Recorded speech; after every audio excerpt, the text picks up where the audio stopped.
The Premier League kicked off this weekend, and here are 5 things that I took from one of the world's most entertaining leagues. Jason, you going to hit me with number 1? Number 1. Yeah.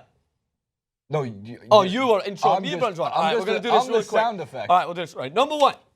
Ibrahimovic's effect is going to be felt more so than just on the park. The aura of Zlatan, along with the likes of Mourinho, is just seems to be carrying throughout this Manchester United team, rejuvenating the one. And by the way, I'm taking influence from a great Guardian article that I read, but I'm going to add a couple of my own in there. So the strike heard round the world. Yes, maybe. Yeah, maybe. Well, it was a good goal. Like, it's kind of funny because I was talking about how Zlatan's going to offer so much more in the box. He's not going to want to drop deep. He's not going to want to drop deep and try to play the way he did 5-10 years ago. And of course, just typical Zlatan, he drops deep and bangs one into the bottom corner. But what I mean is, there's this aura about him, right? So that Pogba is taking pictures with him and their friendship is blossoming and this camaraderie is kind of going through. And then you have the post-game interview with Zlatan and Rooney, both on the score sheet, having a laugh and a joke, and they're expected to get the man of the match. Bailey gets it, none but of them he get played it. unbelievably well. Bailly was fantastic. Especially with Blend. And the same thing is you get Bailly at the back as well, who, when he actually got the award, Zlatan was walking by and it was almost like, look, Zlatan ended up giving me it.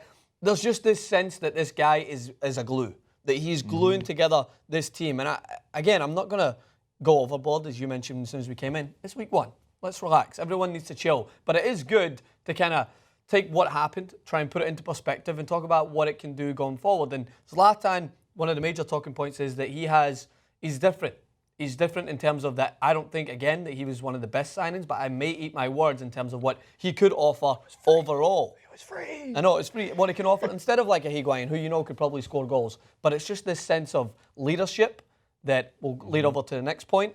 Veteran status. What's that? Another veteran in the locker room. Another veteran, and he's also talented as well, and he can still bang in goals. So, Jason, I talked about leadership in Manchester United. Which team is lacking in leadership, do you believe, after week 1? There's a few. Well, I mean, Leicester actually shocked me in their loss. I was really upset with that. It's sad. It's a harsh reality, but we'll get to it. I'm trying to think. I'm not sure where you're going with this. I wasn't blown away by Manchester City's performance, even though they still have my favorite, and I'll get to that tweet later from Gundogan. But Arsenal and Liverpool need leadership on their back fours because although it was an extremely exciting game, I watched it 12 hours too late. I watched it like 8 o'clock at night on Sunday, so it's like morning. It's Monday morning in England, and I'm watching Arsenal and Liverpool from the night before. Don't be blown away. You should be blown away by the goals that were scored. Mane's goal and Walcott doing Walcott things after missing a penalty. But their defense was shockingly bad. Yeah. Almost as bad as Bournemouth's mistakes. But it just seemed like... It was very much, my biggest takeaway was after week 1, if you want a complete overreaction, which is maybe what some people do want to see, you can't expect after that 190-minute match that either of these teams are destined to be 1 or 2 on the table with that kind of defense. The only reason I don't put Liverpool in that category is because they didn't have Sakho and they didn't have Matip in there yet. So they had to go with a makeshift back line that is... clearly hindered by Moreno, who is just catastrophic as a Premier League footballer. Single-handedly responsible for Arsenal potentially going 2-0 up, give away the penalty, and then after that, they win the ball back, and he's just like, I'm off to the races. I'm just going to start attacking before we've even cleared the lines, and there he allows Walcott in. But Arsenal's leadership at the back. You bring in Holding, who wasn't that bad, the youngster who came in and played at the back, but it's not just their defence that needs leadership, their midfield as well. So he left Xhaka on the bench and brings him on, but there was no bite. There's no bite to that Arsenal team. There's no... it blows me away that a team like Arsenal can go in to this season without even challenging for someone like an N'Golo Kante, where they can go in with Chelsea and be like, we've got Champions League football to offer you. Come to us. And N'Golo Kante, it seems like they never even cared. They never even thought someone like him would be a good acquisition. And yes, I understand that Xhaka plays in a similar position, but this is a guy that knows the Premier League. He'll give you some bite. He'll give you some work rate. It was lacking throughout Arsenal's midfield and defence. Even their legends are maybe losing their minds. Thierry Henry's not happy. He said, I don't think Arsenal is the place that footballers want to play anymore. Yeah.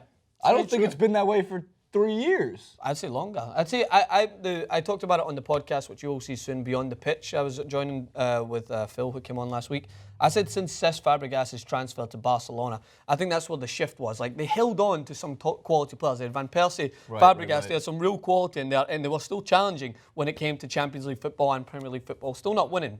that being said. But then they became a selling team to bigger clubs when they started to sell players on. And Thierry Henry is absolutely right. It's not that they don't want to come to Arsenal. Many players would be like, I would love to play for Arsenal. It's the pick of the biggest players. Like, why would a Higuain choose an Arsenal over Juventus? Why would N'Golo Kante choose Arsenal they're not even losing Chelsea? it to other Premier League teams. They're losing it to other leagues altogether. Absolutely. So Arsenal's lack of leadership stood out to me as a big point that had to be addressed in this. And then staying with Liverpool, Jurgen Klopp's attacking signings showed immediate response. So Sadio Mane, who I was skeptical of because of the price tag, shows that he's got pace in abundance. And when you come up against a defence that doesn't know how to defend, basically, you're going to have an opportunity. I loved his celebration. I love that unity that they showed together. Jurgen Klopp's always going to have that over players. And Wijnaldum had a good game as well. I'm not saying that I was blown away by all means, but I think that both of them together showed a level of optimism that Liverpool needed and that Jurgen Klopp needed. And that level of optimism and belief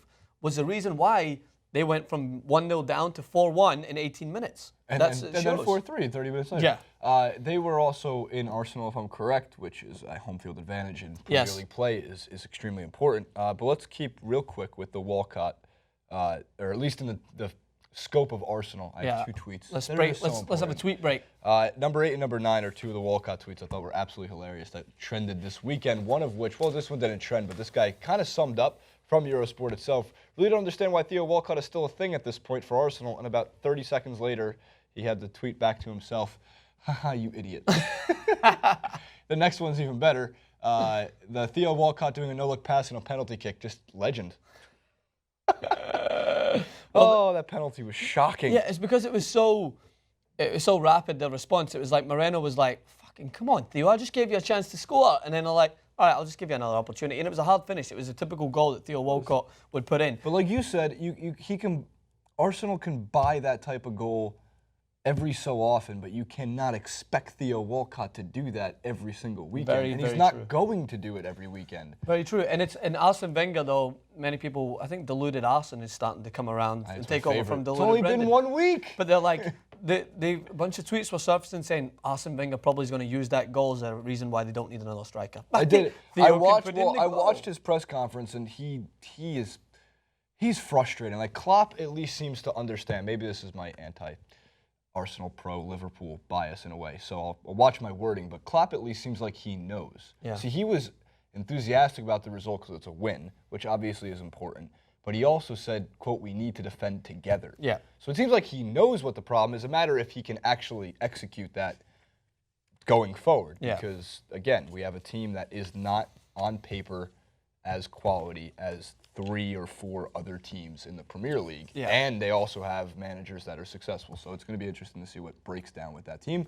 Great jerseys, great shirts. Undoubtedly. Arsenal's too. I like so at number 4, I'm going to have a harsh point that, again, I would love to be proved wrong, but I just don't see either of last year's 2 major overachievers overachieving again. Leicester and Tottenham. So the reason for Leicester, first of all, not just because they lost against Hull City, but it's just like at the back. It was kind of heartbreaking. Yeah, at the back they just looked far too easily dismantled, and that's something that you couldn't say for Leicester last season. They went on several games unbeaten, scraping 1-0 victories here and there. And I'm not saying that they won't obtain top 10, because this is what you need to realise, is what I mean by overachieving is, for Leicester, overachieving again would be Premier League or Champions League. I don't see them finishing top 5 just based on this, and all I can do is openly admit that in the future, if I'm wrong, I'll hold my hand up. But just with their team collectively, they lack that sense of belief in themselves.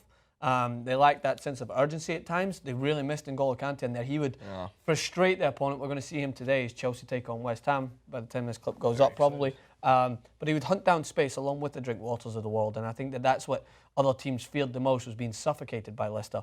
The team from Tottenham is the same form from some of the letdowns from the Euros carried over. Dele Alli looked a shadow of himself. Harry Kane didn't look confident either. I mean, they relied on a great ball in from Kyle Walker and a good finish from Lamela to get himself back into the game against a tough opponent, which was Everton, with a new lease of life under Ronald Koeman. So Tottenham, they need those players to step up again. And I think that I sense this with Dele Alli. I don't know whether it's something he's battling with himself, but he just looked to get on his own back quite a lot. He had a chance where Dele Alli last year would have undoubtedly put the shot on target, and he just blazed it over and immediately head to the ground no sense of optimism about his own game. So that's, and then the final point is, I'm going to move it down the table a little bit towards one of the 1-1 draws. And I think Southampton need to bring in some more players because I'm worried about Southampton. Because they all scored in the Arsenal versus Liverpool game. 5 players.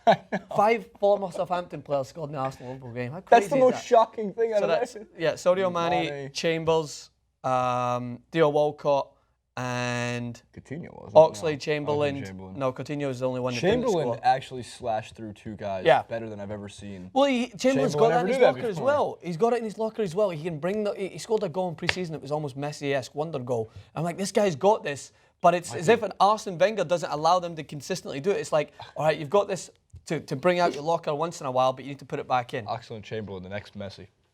Maybe Oxlade and Messi. Oxlade and Messi. But Sunderland, not Sunderland. Jesus Christ. But Southampton, they need to add more bodies in. I think this is with Ronald Koeman in charge, this guy almost was a replacement for the players that were going in. As a manager, he could orchestrate that team in order to make sure that they still maintained a high level of performance, even though they lose big name players every year. But they've lost Wanyama. That guy was a heartbeat of that midfield. He's went to Tottenham. They lost Sadio Mane. He was an outlet for them. They've lost some players in there. And against Watford, I wasn't blown away. I think they need to add a couple more players in order for them to get back to the Southampton ways where they can push higher up the table. And that is my 5 things that I took away from the Premier League weekend.